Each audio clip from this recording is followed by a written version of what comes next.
Is the new year. We're all talking about resolutions and things we want to change about our life, our body, our finances, our relationships. We just have all kinds of things that we want to change, and we use this time of year or this time to focus on those things, to change those things. What I'm going to say is all of those things are impacted by your spiritual life. Your spiritual life is the most important piece of the whole thing. And a lot of times we get caught up in thinking our spiritual life is about our soul and then everything else is separate. Well, in the Bible, when it talks about soul, it's talking about nephesh, which is the whole being, our spirit, our body, our life as a whole. So when we talk about our soul, we're talking about everything. So our soul is very important, which this is something that the church has known for a long time.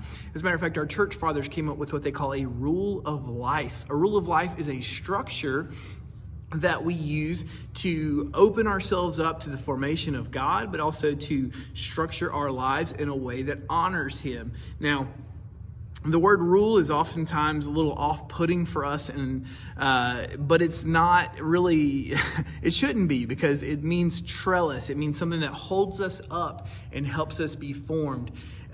Just like you trellis a vine to keep it off the ground, to keep it from getting disease or predators getting it, and also to maximize the fruit that it can make. The rule of life, a set of rules for our life, is a trellis to hold us up off the ground so that we can maximize our health and protection so that we can be made into the image of God in a way that's pleasing. Now, I think a rule of life has several different aspects, one being worship, prayer, fasting, studying scripture, and living in community.